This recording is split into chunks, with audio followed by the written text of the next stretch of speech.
ঘড়ির কাঁটা তখন সন্ধে 6টা ছুঁই ছুঁই। চারিদিক থেকে ভেসে আসছে মাগরিবের আজানের সুমধুর ধ্বনি। নিস্তব্ধ বাতাসে সেই আজানের সুর যেন এক অদ্ভুত শোকের আবহ তৈরি করেছে গ্রাম জুড়ে। গ্রামের বড় ঈদগাহ মাঠটা পেরিয়ে বাদ আসর এক মর্মান্তিক সড়ক দুর্ঘটনায় নিহত হয়েছে গ্রামের মাতব্বর করিম মিয়ার একমাত্র ছেলে রহিম। উঠানের মাঝখানে খাটিয়ার ওপর সাদা কাফনের কাপড়ে ঢাকা অবস্থায় রাখা হয়েছে রক্তে রঞ্জিত রহিমের নিথর দেহখানা। আর তার খাটিয়ার পাশে দাঁড়িয়ে আছেন কয়েকজন মুসল্লি সহ মসজিদের ইমাম ইমান আলী। হে আল্লাহ, আপনি এই যুবকটিকে ক্ষমা করুন আর এই পরিবারকে এই শোক সইবার শক্তি প্রদান করুন, আমিন। ঘণ্টাখানেক আগেই বাড়ি ফেরার পথে দ্রুতগামী একটি ট্রাকের নিচে চাপা পড়েছিল রহিম। দুর্ঘটনাটি এতটাই ভয়াবহ ছিল যে মাথার মগজ ছিটকে বেরিয়ে এসে ঘটনাস্থলেই তার মৃত্যু হয়। খাটিয়ার পাশে স্তব্ধ হয়ে শূন্য দৃষ্টিতে তাকিয়ে আছেন মাতব্বর করিম মিয়া। বলছিলাম যে মাতব্বর সাহেব, বাবাজির লাশ বেশিক্ষণ রাখাটা ঠিক হবে না। রক্তক্ষরণ হচ্ছে প্রচুর, মগবীরের আজানও পড়ে গিয়েছে। বাদ এসা দাফন সম্পন্ন করতে পারলে ভালো হয়। ইমাম সাহেবের কথা শুনে যেন বুকের ভেতরটা মোচড় দিয়ে উঠল করিম মিয়ার। একমাত্র ছেলের লাশ চোখের সামনে পড়ে আছে। বাবা হয়ে সেই দৃশ্য সহ্য করা তো দূরের কথা, কল্পনাও করা সম্ভব নয়। তবুও নিজেকে সামলে নিয়ে চোখের কোণে জমে থাকা অশ্রুকে লুকিয়ে ধীরে ধীরে মাথা তুললেন তিনি। কে আছো? শিগগির গফুর মিয়ার খবর দাও, তারে কাও 1 ঘন্টার মধ্যে সে যেন একটা কবর প্রস্তুত করে। আবার রহিমরে কবরস্থ করতে হবে। করিম মিয়ার কম্পিত কণ্ঠে বলা কথাটা যেন উপস্থিত সকলের বুকের ভেতরটা কাঁপিয়ে দিল নিঃশব্দ এক বেদনায়। কয়েকজন গ্রামবাসী তড়িঘড়ি করে বেরিয়ে পড়ল গফুর মিয়ার কানে খবরটি পাঠাতে, কারণ আজ রাতেই চিরদিনের জন্য মাটির বুকে শুয়ে পড়বে করিম মিয়ার একমাত্র বুকের মানিক রহিম। আমার ছেলেটার যে এমন করুণ মৃত্যু হবে তা আমি কিছুতেই মেনে নিতে পারছি না। সবই উপরওয়ালার মর্জি মাতব্বর সাহেব, ভাগ্যে যা আছে তা তো মেনে নিতেই হবে।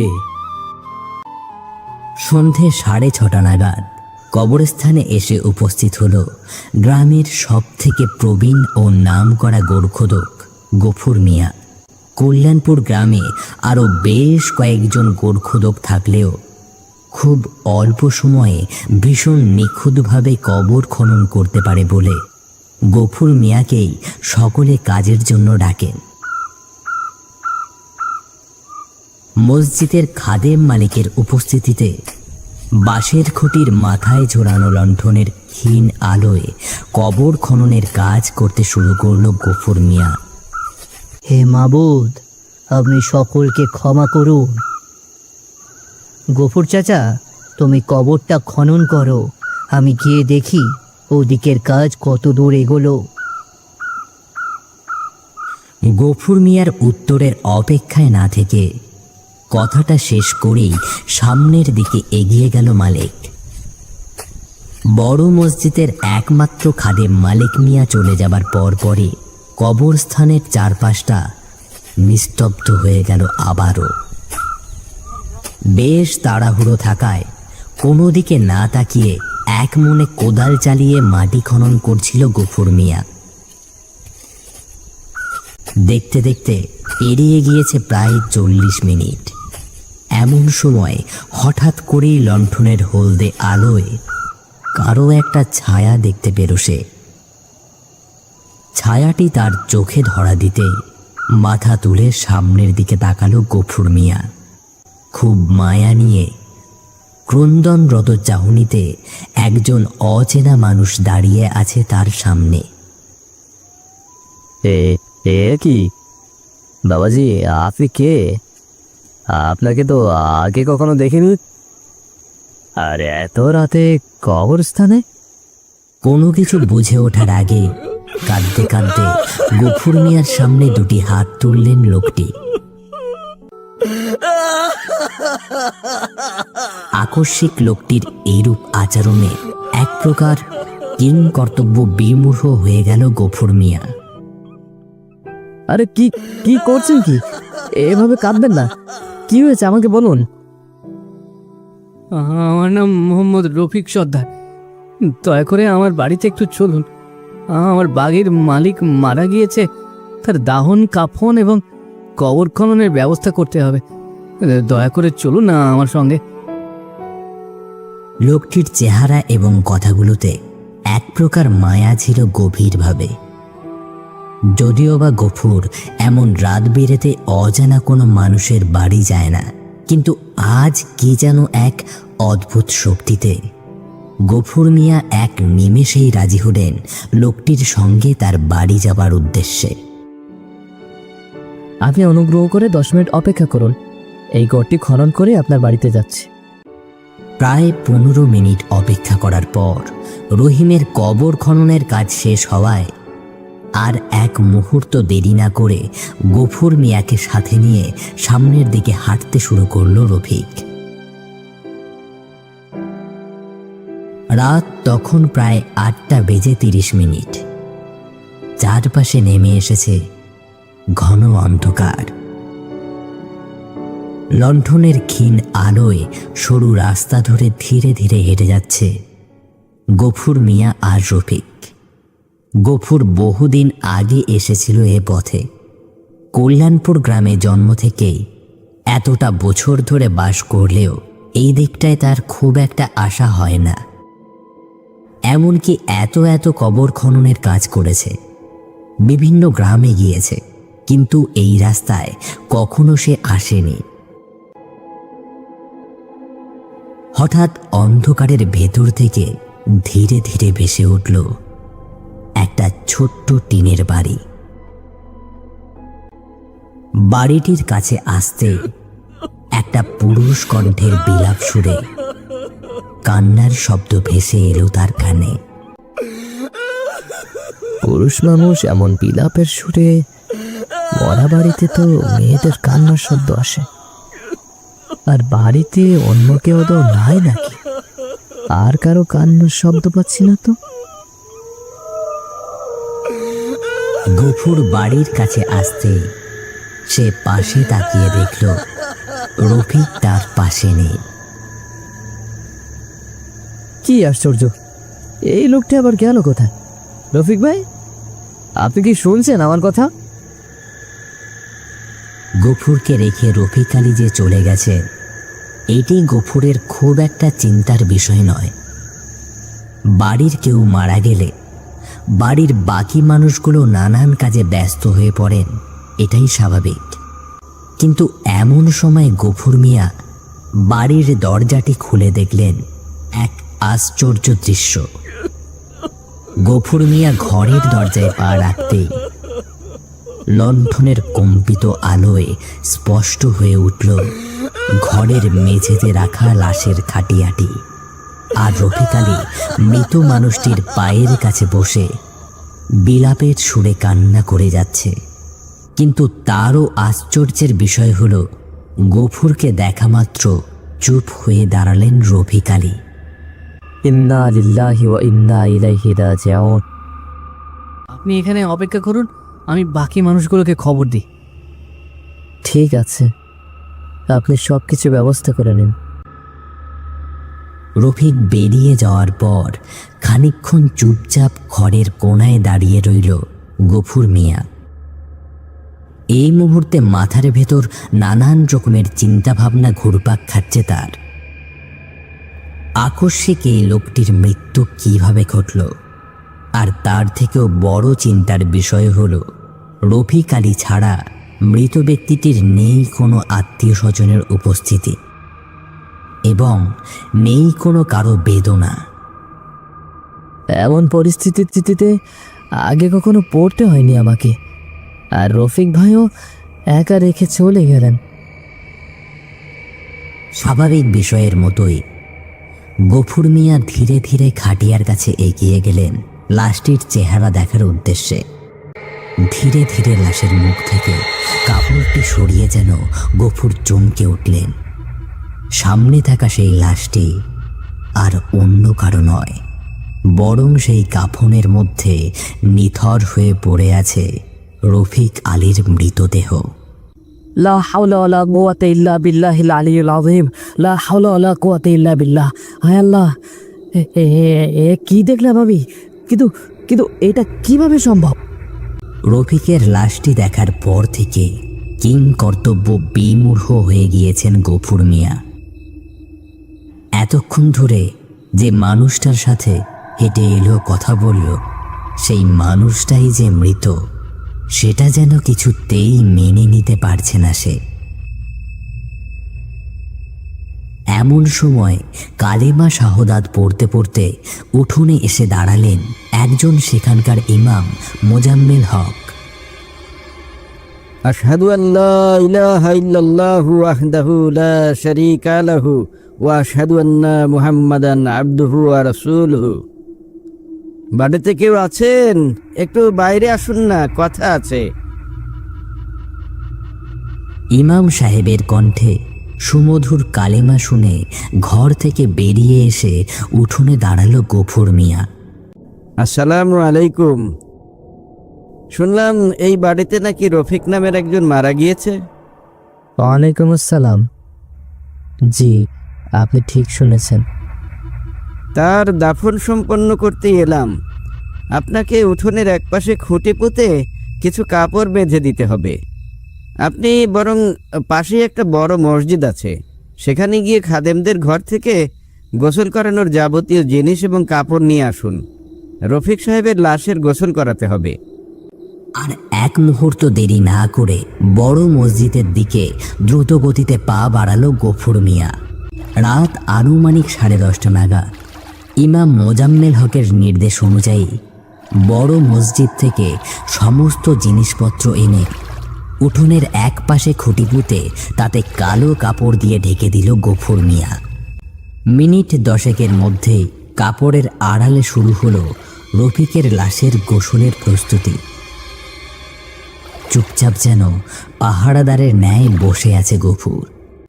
আজকের সব বিষয়গুলো সব কিছু তার কাছে অদ্ভুত এবং রহস্যময় হলেও গফুর জানত যে এই লাশের দাফন শেষ না করে বাড়ি ফেরা ঠিক হবে না। তাই ঘটে যাওয়া সব কিছু চুপচাপ মেনে নিয়ে ইমাম মোজাম্মেল হকের নির্দেশে সব কাজ চালিয়ে যাচ্ছে গফুর। আর এদিকে লাশ ধোয়ানো পানি ধীরে ধীরে গড়িয়ে উঠোনের মাটিতে ছড়িয়ে পড়ছে এক নিমেষেই। আর সেই পানির সাথে ভেসে আসতে লাগলো অদ্ভুত এক মিষ্টি সুগন্ধ। সেই পানিটা গড়িয়ে গড়িয়ে যত দূর যাচ্ছে ঠিক তত দূর পর্যন্ত সেই সুগন্ধটা ছড়িয়ে পড়ছে অদ্ভুতভাবে। এ কি অবিশ্বাস্য ঘটনা তুমি দেখাচ্ছ মাবুদ! এ যে আমার জ্ঞানের ঊর্ধ্বে। এমন সময় চারিদিকে নিস্তব্ধতা ভেঙে কালেমা শাহাদাত পড়তে পড়তে ধীরে ধীরে উঠোনের দিকে এগিয়ে আসতে লাগলো আরো কয়েকজন মুসল্লি। আশহাদু আল্লা ইলাহা ইল্লাল্লাহু ওয়াহদাহু লা শারীকা লাহু ওয়া আশহাদু আন্না মুহাম্মাদান আবদুহু ওয়া রাসূলুহু। একে একে সারিবদ্ধভাবে সাদা কাপড় পরিহিত মুসল্লিরা ভেতরে ঢুকতেই উঠোনের পরিবেশটা যেন গম্ভীর হয়ে উঠল আরও। উঠোনের একপাশে দাঁড়িয়ে দাঁড়িয়ে অবাক নয়নে সমস্তটা দেখছে গফুর মিয়া, কিন্তু মুখে কিছু বলার মতো শক্তিটুকু যেন পাচ্ছে না সে। মুসল্লিরা এক এক করে রফিকের লাশের কাছে গিয়ে কালো কাপড় সরাতেই দেখা গেল সম্পূর্ণ কাফনে মোড়ানো রফিকের লাশ খাটিয়ার ওপর পড়ে আছে নিথর হয়ে। আর দেরি করা যাবে না, রাত অনেক হয়েছে। চলুন সকলে লাশের দাফন সম্পন্ন করি। ইমাম মোজাম্মেল হকের কথা শেষ হতেই এক অদ্ভুত শৃঙ্খলতায় নড়ে চড়ে উঠল সকল মুসল্লিরা। এরপর চারজন মুসল্লি এগিয়ে এসে ধীরে ধীরে খাটিয়ার চার কোণ ধরে তুলল নিজের কাঁধে। বাকিরা সারিবদ্ধ হয়ে দাঁড়িয়ে পড়ল খাটিয়ার সামনে আর পেছনে। নিস্তব্ধ রাতের বুক চিরে মুসল্লিরা ধীরে ধীরে উঠোনের ফটক দিয়ে বাইরে এগিয়ে যেতে লাগলো কাফনের খাটিয়া নিয়ে। শুনশান নীরবতায় কেবলমাত্র কালেমা শাহাদাতের ধ্বনিতে মুখরিত হতে লাগলো চারিপাশ। অদ্ভুতভাবে অল্প সময়ের মধ্যে গ্রামের কবরস্থানে পৌঁছে গেল মুসল্লিদের সারি। আগে থেকেই সেখানে খনন করা একটি নতুন কবরের সামনে এসে থামল তারা। এরপর ধীরে ধীরে মাটিতে নামিয়ে রাখা হলো রফিকের খাটিয়াটি। কিছুটা দূরে দাঁড়িয়ে দাঁড়িয়ে অদ্ভুত রহস্যময় দৃষ্টিতে সমস্তটা দেখছে গফুর মিয়া। সমস্তটা দেখলেও প্রবাহমান ঘটনার বিন্দু বিসর্গ যেন মগজের কোষে গিয়ে পৌঁছচ্ছে না তার। লা হাওলা ওয়ালা কুওয়াতা ইল্লা বিল্লাহ, লা হাওলা ওয়ালা কুওয়াতা ইল্লা বিল্লাহ। হঠাৎ সে লক্ষ্য করল খাটিয়া থেকে রফিকের লাশটি গড়িয়ে গড়িয়ে কবরের ভেতর গিয়ে পড়ল একা একাই। ঘটনাটা দেখা মাত্রই বুকের ভেতরটা কেমন যেন একটা ধরফর করে উঠল তার। পর মুহূর্তেই সে দেখতে পেল কবরের পাশে দাঁড়িয়ে থাকা মুসল্লিরা কেউই এখন উপস্থিত নেই। চোখের পলক ফেলতেই যেন শূন্য হয়ে গেল চারপাশ। কি কোথায় গেল কোথায় গেল এই লোকগুলো? এই তো একটু একটু আগেই তো তারা এখানেই ছিল। তাহলে গেল কোথায় তারা? আল্লাহ আল্লাহ, কি হচ্ছে আমার সাথে? এক মুহূর্ত আগেও সেখানে সারিবদ্ধভাবে দাঁড়িয়েছিল সাদা কাপড় পরিহিত মুসল্লিরা। সেখানে এখন কেবল ঘন অন্ধকার আর নিস্তব্ধতা, যা দেখে আর এক সেকেন্ডও স্থির হয়ে থাকতে পারল না গফুর মিয়া। সাথে সাথেই অজ্ঞান হয়ে মাটিতে লুটিয়ে পড়ল সে। ভোরবেলা ফজরের আজানের সুমধুর ধ্বনি কানে আসতে ধীরে ধীরে জ্ঞান ফিরে পেল গফুর মিয়া। ধীরে ধীরে চোখ খুলতেই বুঝতে পারল যে এখনো কবরস্থানের ভেতরেই পড়ে আছে সে। এমনকি আশেপাশেও নতুন কবর নেই। সবকিছু বেশ স্বাভাবিক, যেন কিছুই হয়নি। বিষয়টা দেখেই আবারও একটা ঘোরের মধ্যে চলে গেল সে। গোটা একটা রাত জুড়ে ঘটে যাওয়া ঘটনাটা কিছুতেই দুঃস্বপ্ন হতে পারে না। না না, এটা স্বপ্ন না, এটা কিছুতেই স্বপ্ন হতে পারে না। আমি নিজের চোখে সব দেখেছি। কিন্তু রফিকের লাশ, ইয়া আল্লাহ, রফিকের লাশ তবে গেল কোথায়? মাথার মধ্যে ঘুরতে থাকা একটা প্রশ্নেরও যেন উত্তর খুঁজে পাচ্ছিল না গফুর মিয়া। রাতে ঘটে যাওয়া ঘটনার রেস ধরে ঘটনাটার সত্যতা যাচাই করতে রফিকের বাড়ির উদ্দেশ্যে কবরস্থান থেকে বেরিয়ে পড়ল গফুর। কবরস্থানের ভেতরের সেই গভীর আতঙ্ক বুকের ভেতর নিয়ে দ্রুত গতিতে পা চালিয়ে গ্রামের ভেতর রাস্তা ধরে হাঁটতে লাগলো সে। এখন তার মাথার ভেতর একটাই প্রশ্ন ঘুরপাক খাচ্ছে, রফিকের লাশ যদি কবরে না থাকে তাহলে গত রাতে সে কাকে দাফন করল? এই প্রশ্নের উত্তর যেন কিছুতেই মিলছে না তার। রাস্তা দিয়ে কিছুক্ষণ হাঁটতে হাঁটতে রফিকের বাড়ির সামনে এসে দাঁড়ালো গফুর মিয়া। বাড়ির সামনে আগে থেকেই দাঁড়িয়ে কথা বলছিল তিনজন নারী। আকস্মিক গফুর মিয়াকে হন্তদন্ত হয়ে তাদের সামনে দাঁড়াতে দেখে কিছুটা ঘাবড়ে গেল তারা। এ কি, আপনাকে এমন আতঙ্কিত লাগছে কেন? কি হয়েছে? এটা রফিক সাহেবের বাড়ি না? গফুর মিয়ার মুখে রফিকের নামটা শুনে বেশ অবাক হয়ে গেল তারা তিনজন। না তো, এটা তো রফিক সাহেবের বাড়ি না। ওনার বাড়ি আরো 3-4টে বাড়ি পর। ও, রফিক সাহেবের বাড়ি না এটা? আচ্ছা, গতকাল রাতে কি রফিক সাহেব মারা গিয়েছে? কিন্তু রফিক সাহেবের তো আজ থেকে প্রায় 18-20 বছর আগে মৃত্যু হয়েছে। একটু ভালো করে মনে করে বলুন তো, গতকাল রফিক সাহেব মারা যায়নি?